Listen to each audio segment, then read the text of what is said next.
ನಮಸ್ಕಾರ. ರಿಪಬ್ಲಿಕ್ ಕನ್ನಡ ನ್ಯೂಸ್ಗೆ ಸ್ವಾಗತ. ನಾನು ಶ್ರೀಪಾದ್ ಪಾಟೀಲ್. ಭಾರತ ಈಗಾಗಲೇ ಪ್ರತಿಕಾರದ ಸಮರವನ್ನ ಸಾರಿಯಾಗಿದೆ. ಪಾಕ್ ಕಂಗಾಲಾಗಿಯೂ ಆಗಿದೆ.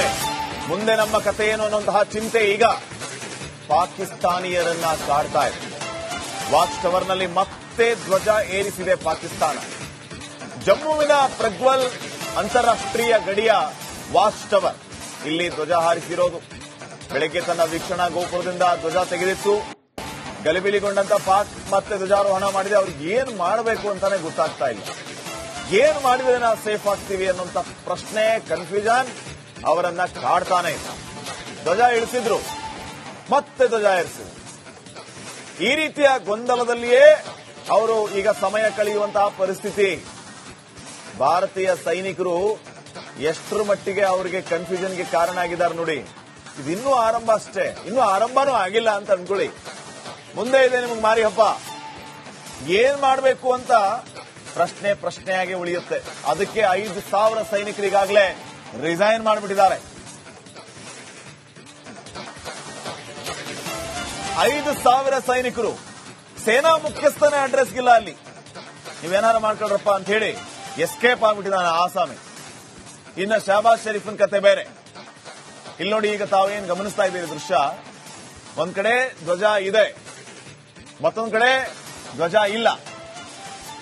ಇವರಿಗೆ ಎಷ್ಟರ ಮಟ್ಟಿಗೆ ಕನ್ಫ್ಯೂಷನ್ ಅನ್ನೋದಕ್ಕೆ ಈ ದೃಶ್ಯಗಳೇ ಸಾಕ್ಷಿ. ಪ್ರತಿಕಾರದ ಸಮರವನ್ನ ಸಾರಿದ್ದೇ ತಡ ಪಾಕ್ ಕಂಗಾಲಾಗಿದೆ.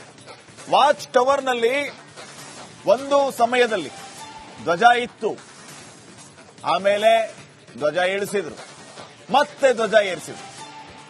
ಜಮ್ಮುವಿನ ಪ್ರಜ್ವಲ್ ಅಂತಾರಾಷ್ಟ್ರೀಯ ಗಡಿಯ ವಾಚ್ ಟವರ್ ನೀವೀಗ ನೋಡ್ತಾ ಇದ್ದೀರಲ್ಲ, ಇದು ಜಮ್ಮುವಿನ ಪ್ರಜ್ವಲ್ ಅಂತಾರಾಷ್ಟ್ರೀಯ ಗಡಿಯ ವಾಚ್ ಟವರ್.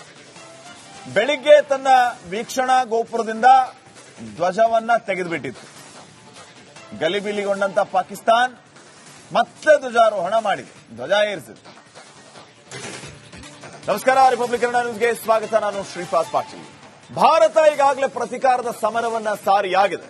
ಪಾಕ್ ಕಂಗಾಲಾಗಿಯೂ ಆಗಿದೆ. ಮುಂದೆ ನಮ್ಮ ಕಥೆ ಏನು ಅನ್ನುವಂತಹ ಚಿಂತೆ ಈಗ ಪಾಕಿಸ್ತಾನಿಯರನ್ನ ಕಾಡ್ತಾ ಇದೆ. ವಾಚ್ ಟವರ್ನಲ್ಲಿ ಮತ್ತೆ ಧ್ವಜ ಏರಿಸಿದೆ ಪಾಕಿಸ್ತಾನ.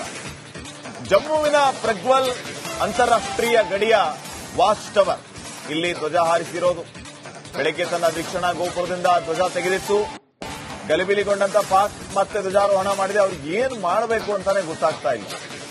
ಏನ್ ಮಾಡಿದ್ರೆ ನಾವು ಸೇಫ್ ಆಗ್ತೀವಿ ಅನ್ನುವಂತ ಪ್ರಶ್ನೆ, ಕನ್ಫ್ಯೂಷನ್ ಅವರನ್ನ ಕಾಡ್ತಾನೆ ಇಲ್ಲ. ಧ್ವಜ ಇಳಿಸಿದ್ರು, ಮತ್ತೆ ಧ್ವಜ ಏರಿಸಿದ್ರು.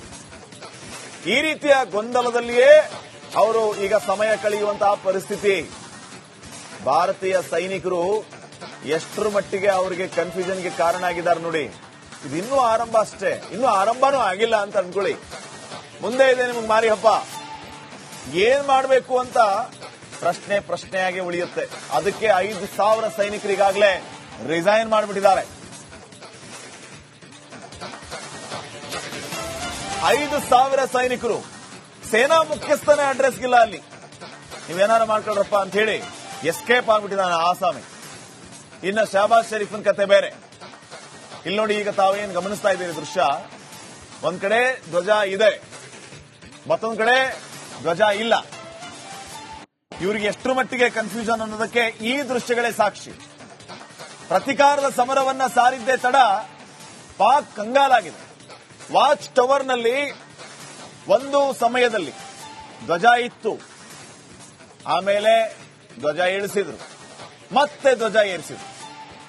ಜಮ್ಮುವಿನ ಪ್ರಜ್ವಲ್ ಅಂತಾರಾಷ್ಟ್ರೀಯ ಗಡಿಯ ವಾಚ್ ಟವರ್ ನೀವೀಗ ನೋಡ್ತಾ ಇದ್ದೀರಲ್ಲ, ಇದು ಜಮ್ಮುವಿನ ಪ್ರಜ್ವಲ್ ಅಂತಾರಾಷ್ಟ್ರೀಯ ಗಡಿಯ ವಾಚ್ ಟವರ್. ಬೆಳಿಗ್ಗೆ ತನ್ನ ವೀಕ್ಷಣಾ ಗೋಪುರದಿಂದ ಧ್ವಜವನ್ನ ತೆಗೆದುಬಿಟ್ಟಿತ್ತು. ಗಲಿಬಿಲಿಗೊಂಡಂತ ಪಾಕಿಸ್ತಾನ್ ಮತ್ತೆ ಧ್ವಜಾರೋಹಣ ಮಾಡಿದೆ, ಧ್ವಜ ಏರಿಸಿದೆ. ನಮಸ್ಕಾರ. ರಿಪಬ್ಲಿಕ್ ಕನ್ನಡ ನ್ಯೂಸ್ಗೆ ಸ್ವಾಗತ. ನಾನು ಶ್ರೀಪಾದ್ ಪಾಟೀಲ್. ಭಾರತ ಈಗಾಗಲೇ ಪ್ರತಿಕಾರದ ಸಮರವನ್ನ ಸಾರಿಯಾಗಿದೆ. ಪಾಕ್ ಕಂಗಾಲಾಗಿಯೂ ಆಗಿದೆ. ಮುಂದೆ ನಮ್ಮ ಕಥೆ ಏನು ಅನ್ನುವಂತಹ ಚಿಂತೆ ಈಗ ಪಾಕಿಸ್ತಾನಿಯರನ್ನ ಕಾಡ್ತಾ ಇದೆ. ವಾಚ್ ಟವರ್ನಲ್ಲಿ ಮತ್ತೆ ಧ್ವಜ ಏರಿಸಿದೆ ಪಾಕಿಸ್ತಾನ. ಜಮ್ಮುವಿನ ಪ್ರಜ್ವಲ್ ಅಂತಾರಾಷ್ಟ್ರೀಯ ಗಡಿಯ ವಾಚ್ ಟವರ್ ಇಲ್ಲಿ ಧ್ವಜ ಹಾರಿಸಿರೋದು. ಬೆಳಗ್ಗೆ ತನ್ನ ವೀಕ್ಷಣಾ ಗೋಪುರದಿಂದ ಧ್ವಜ ತೆಗೆದಿತ್ತು. ಗಲಿಬಿಲಿಗೊಂಡಂತ ಪಾಕ್ ಮತ್ತೆ ಧ್ವಜಾರೋಹಣ ಮಾಡಿದೆ. ಅವ್ರಿಗೆ ಏನ್ ಮಾಡಬೇಕು ಅಂತಾನೆ ಗೊತ್ತಾಗ್ತಾ ಇಲ್ಲ. ಏನ್ ಮಾಡಿದ್ರೆ ನಾವು ಸೇಫ್ ಆಗ್ತೀವಿ ಅನ್ನುವಂತ ಪ್ರಶ್ನೆ, ಕನ್ಫ್ಯೂಷನ್ ಅವರನ್ನ ಕಾಡ್ತಾನೆ ಇತ್ತು. ಧ್ವಜ ಇಳಿಸಿದ್ರು, ಮತ್ತೆ ಧ್ವಜ ಏರಿಸಿದ್ರು. ಈ ರೀತಿಯ ಗೊಂದಲದಲ್ಲಿಯೇ ಅವರು ಈಗ ಸಮಯ ಕಳೆಯುವಂತಹ ಪರಿಸ್ಥಿತಿ. ಭಾರತೀಯ ಸೈನಿಕರು ಎಷ್ಟರ ಮಟ್ಟಿಗೆ ಅವರಿಗೆ ಕನ್ಫ್ಯೂಷನ್ಗೆ ಕಾರಣ ಆಗಿದ್ದಾರೆ ನೋಡಿ. ಇದು ಇನ್ನೂ ಆರಂಭ ಅಷ್ಟೇ, ಇನ್ನೂ ಆರಂಭನೂ ಆಗಿಲ್ಲ ಅಂತ ಅನ್ಕೊಳ್ಳಿ. ಮುಂದೆ ಇದೆ ನಿಮಗೆ ಮಾರಿ ಹಬ್ಬ. ಏನ್ ಮಾಡಬೇಕು ಅಂತ ಪ್ರಶ್ನೆಯಾಗಿ ಉಳಿಯುತ್ತೆ. ಅದಕ್ಕೆ 5,000 ಸೈನಿಕರಿಗಾಗಲೇ ರಿಸೈನ್ ಮಾಡಿಬಿಟ್ಟಿದ್ದಾರೆ. 5,000 ಸೈನಿಕರು.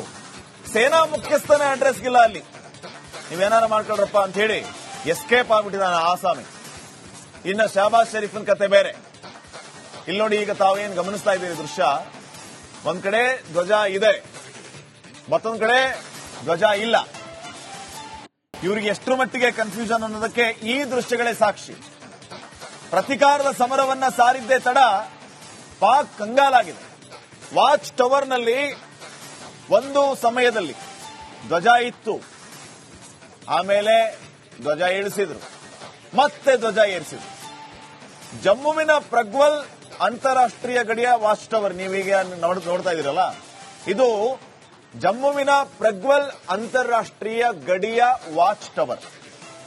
ಬೆಳಿಗ್ಗೆ ತನ್ನ ವೀಕ್ಷಣಾ ಗೋಪುರದಿಂದ ಧ್ವಜವನ್ನ ತೆಗೆದುಬಿಟ್ಟಿತ್ತು. ಗಲಿಬಿಲಿಗೊಂಡಂತ ಪಾಕಿಸ್ತಾನ್ ಮತ್ತೆ ಧ್ವಜಾರೋಹಣ ಮಾಡಿದೆ, ಧ್ವಜ ಏರಿಸಿದೆ. ನಮಸ್ಕಾರ, ರಿಪಬ್ಲಿಕ್ ಕನ್ನಡ ನ್ಯೂಸ್ಗೆ ಸ್ವಾಗತ. ನಾನು ಶ್ರೀಪಾದ್ ಪಾಟೀಲ್. ಭಾರತ ಈಗಾಗಲೇ ಪ್ರತಿಕಾರದ ಸಮರವನ್ನ ಸಾರಿಯಾಗಿದೆ. ಪಾಕ್ ಕಂಗಾಲಾಗಿಯೂ ಆಗಿದೆ. ಮುಂದೆ ನಮ್ಮ ಕಥೆ ಏನು ಅನ್ನುವಂತಹ ಚಿಂತೆ ಈಗ ಪಾಕಿಸ್ತಾನಿಯರನ್ನ ಕಾಡ್ತಾ ಇದೆ. ವಾಚ್ ಟವರ್ನಲ್ಲಿ ಮತ್ತೆ ಧ್ವಜ ಏರಿಸಿದೆ ಪಾಕಿಸ್ತಾನ. ಜಮ್ಮುವಿನ ಪ್ರಗ್ವಲ್ ಅಂತಾರಾಷ್ಟ್ರೀಯ ಗಡಿಯ ವಾಚ್ ಟವರ್, ಇಲ್ಲಿ ಧ್ವಜ ಹಾರಿಸಿರೋದು. ಬೆಳಗ್ಗೆ ತನ್ನ ವೀಕ್ಷಣಾ ಗೋಪುರದಿಂದ ಧ್ವಜ ತೆಗೆದಿತ್ತು. ಗಲಿಬಿಲಿಗೊಂಡಂತ ಪಾಕ್ ಮತ್ತೆ ಧ್ವಜಾರೋಹಣ ಮಾಡಿದೆ. ಅವ್ರಿಗೆ ಏನ್ ಮಾಡಬೇಕು ಅಂತಾನೆ ಗೊತ್ತಾಗ್ತಾ ಇಲ್ಲ. ಏನ್ ಮಾಡಿದ್ರೆ ನಾವು ಸೇಫ್ ಆಗ್ತೀವಿ ಅನ್ನುವಂತ ಪ್ರಶ್ನೆ, ಕನ್ಫ್ಯೂಷನ್ ಅವರನ್ನ ಕಾಡ್ತಾನೆ ಇತ್ತು. ಧ್ವಜ ಇಳಿಸಿದ್ರು, ಮತ್ತೆ ಧ್ವಜ ಏರಿಸಿದ್ರು. ಈ ರೀತಿಯ ಗೊಂದಲದಲ್ಲಿಯೇ ಅವರು ಈಗ ಸಮಯ ಕಳೆಯುವಂತಹ ಪರಿಸ್ಥಿತಿ. ಭಾರತೀಯ ಸೈನಿಕರು ಎಷ್ಟರ ಮಟ್ಟಿಗೆ ಅವರಿಗೆ ಕನ್ಫ್ಯೂಷನ್ಗೆ ಕಾರಣ ಆಗಿದ್ದಾರೆ ನೋಡಿ. ಇದು ಇನ್ನೂ ಆರಂಭ ಅಷ್ಟೇ, ಇನ್ನೂ ಆರಂಭನೂ ಆಗಿಲ್ಲ ಅಂತ ಅನ್ಕೊಳ್ಳಿ. ಮುಂದೆ ಇದೆ ನಿಮಗೆ ಮಾರಿ ಹಬ್ಬ. ಏನ್ ಮಾಡಬೇಕು ಅಂತ ಪ್ರಶ್ನೆಯಾಗಿ ಉಳಿಯುತ್ತೆ. ಅದಕ್ಕೆ 5,000 ಸೈನಿಕರಿಗಾಗಲೇ ರಿಸೈನ್ ಮಾಡಿಬಿಟ್ಟಿದ್ದಾರೆ.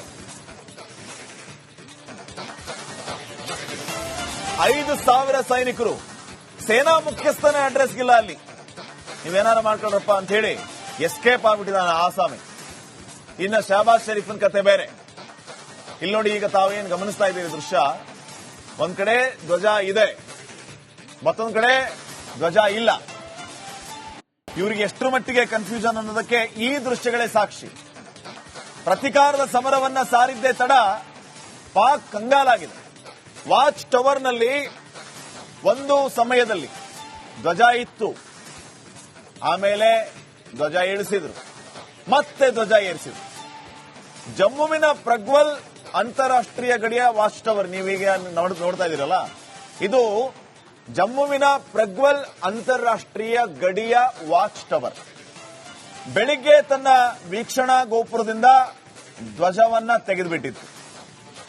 ಗಲಿಬಿಲಿಗೊಂಡಂತ ಪಾಕಿಸ್ತಾನ್ ಮತ್ತೆ ಧ್ವಜಾರೋಹಣ ಮಾಡಿದೆ, ಧ್ವಜ ಏರಿಸಿದೆ.